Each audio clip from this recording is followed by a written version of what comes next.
नमस्कार. माधुरीज किचनमध्ये तुमच्या सगळ्यांचे अगदी मनापासून खूप खूप स्वागत. आज आपण फराळाच्या ताटातला सगळ्यात जास्त आवडीचा पदार्थ बनवणार आहोत. कधी आपण 4 ते 5 पटकन खाऊन संपवतो समजतच नाही. आज आपण दिवाळी फराळ रेसिपीमध्ये सगळ्यांचीच आवडती अशी कुरकुरीत, खमंग, मस्त अशी काटेदार चकलीची रेसिपी पाहणार आहोत. ही चकली आपण कुठल्याही प्रकारची भाजणी न करता अगदी पटकन वाटीच्या मापात बनवणार आहोत. मस्त कुरकुरीत, गोल, काटेदार, पटकन होणारी चकलीची रेसिपी आहे ती आज आपण पाहणार आहोत. चला तर मग वेळ वाया न घालवता पटकन रेसिपीला सुरुवात करूया. त्यासाठी आपण 1 वाटी फुटाण्याची डाळ म्हणजेच डाळव घेतलं. ते आपण मिक्सरमधून वाटून घेतलं. त्यानंतर आपल्याला चाळणीने अशा पद्धतीने चाळून घ्यायचं आणि जाडसर भाग काढून घ्यायचा. त्यानंतर त्याच वाटीने आपण 2 वाटी तांदळाचे पीठ घेतले. त्यानंतर त्यामध्ये चवीपुरतं आपल्याला मीठ टाकायचे आहे. त्यानंतर यामध्ये आपण आता 1 चमचा हळद टाकणार आहोत, 1 चमचा धनेपूड आणि 1.5 ते 2 चमचे लाल तिखट टाकणार आहोत. तिखट तुम्ही तुमच्या आवडीनुसार कमी जास्त करू शकतात. त्यानंतर 1 मोठा चमचा आपण त्यामध्ये पांढरी तीळ घातली आणि अर्धा चमचा आपण ओवा घातल्या, क्रश करून घेतल्या.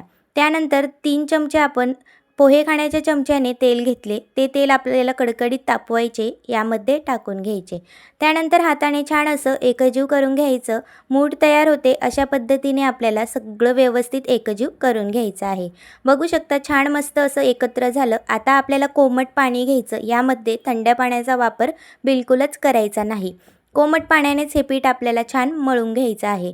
हे पीठ मळताना लक्षात ठेवा एकदम पाणी ओतू नका आणि जास्त कडक किंवा जास्त पातळसुद्धा करू नका. त्यानंतर आपल्याला पीठ छान मळून घेतलं. 10 मिनिट आवर्जून झाकून ठेवा म्हणजे पीठ छान मुरून जाते. त्यानंतर मस्त असं आपल्याला नरम करून घ्यायचं आहे. जेवढं आपल्याला नरम करता येईल तेवढं करायचं. बघू शकता छान मस्त नरम झालं. आता एक गोळा घ्यायचा, तो पण छान असा आपल्या पंजाने आपल्याला छान असा प्रेस करून नरम करून घ्यायचा आहे. हे पीठ छान नरम झाल्यानंतर साचा घ्यायचा. साच्याला तेल लावून घ्यायचं म्हणजे पीठमध्ये चिपकत नाही. तेल लावल्यानंतर यामध्ये हा गोळा टाकून घ्यायचा. चकलीचा साचा वापरलेला आहे. त्यानंतर आपल्याला अशा पद्धतीने साचा बंद करायचा. तुमच्याकडे ज्या पद्धतीचा साचा असेल त्या पद्धतीने तुम्ही चकली करू शकतात. त्यानंतर साचा बंद केल्यानंतर आपल्याला एका प्लेटमध्ये पेपर ठेवून घ्यायचे. खाली जर चकली टाकली तर उचलताना अगदी तुटते. त्यामुळे पेपरवर चिटकतसुद्धा नाही आणि अगदी झटपट अशी चकली निघून जाते. तुम्ही बघू शकता अगदी मस्त काटेदार आपली चकली मस्त तयार झालेली आहे. छान अशा गोल गोल चकल्या आपल्याला पाडून घ्यायच्या आहेत. काटेदार चकली असली की दिसायलासुद्धा अगदी सुबक सुंदर दिसते आणि खायलासुद्धा कुरकुरीत होते. अशा पद्धतीने सगळ्याच चकल्या आपल्याला काढून घ्यायच्या आहेत. जर चकलीचं पीठ जास्त पातळ असलं तर त्याला काटे येत नाही. चकली अगदी पातळ होते आणि जास्त घट्ट असलं तर खूपच आपल्याला मेहनत घ्यावी लागते. त्यामुळे पीठ नेहमी मीडियमच ठेवा. बघू शकता छान चकल्या तयार झालेल्या आहेत. आता आपण एका चमच्यावर अशा पद्धतीने चकली उचलून छान अशी तेलामध्ये सोडून घ्यायची.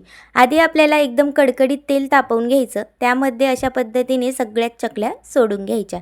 नंतर लो फ्लेमवर आपल्याला मस्त अशा तांबूस रंगाच्या कुरकुरीत मस्त काटेदार खमंग चकल्या तळून घ्यायच्या आहेत. चकली करताना नेहमी लक्षात ठेवा मापशीर चकलीचं सगळं पीठ असलं की चकली अगदी कुरकुरीत होते. खूप वेळ कुरकुरीत राहते. अगदी संपुष्तर कुरकुरीत राहते. त्यामुळे एखाद्या किलोचं माप घ्या किंवा वाटीचं माप घ्या. त्याच पद्धतीने तुम्ही चकली तयार करून घ्या.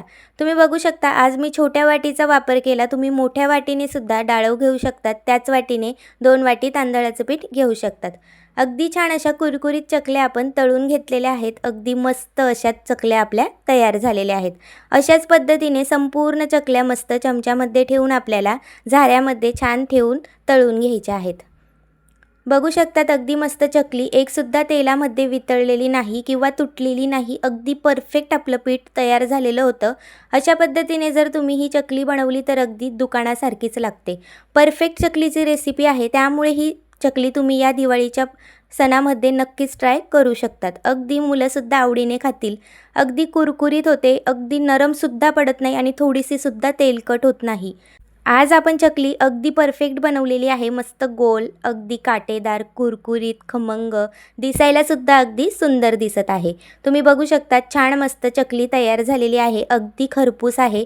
हाताला जरासुद्धा तेल लागत नाही. अगदी परफेक्ट अशी कमी तेलकट किंवा अजिबातच तेलकट नाही अशी चकली आपण नक्कीच म्हणू शकतो. बघू शकता अगदी छान मस्त कुरकुरीत चकली तयार झालेली आहे.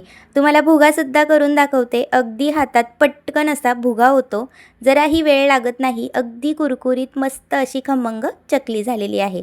दिवाळीमध्ये आपण वेगवेगळे फराळ बनवतो. त्यातलाच हा सगळ्यांचा आवडीचा पदार्थ आहे.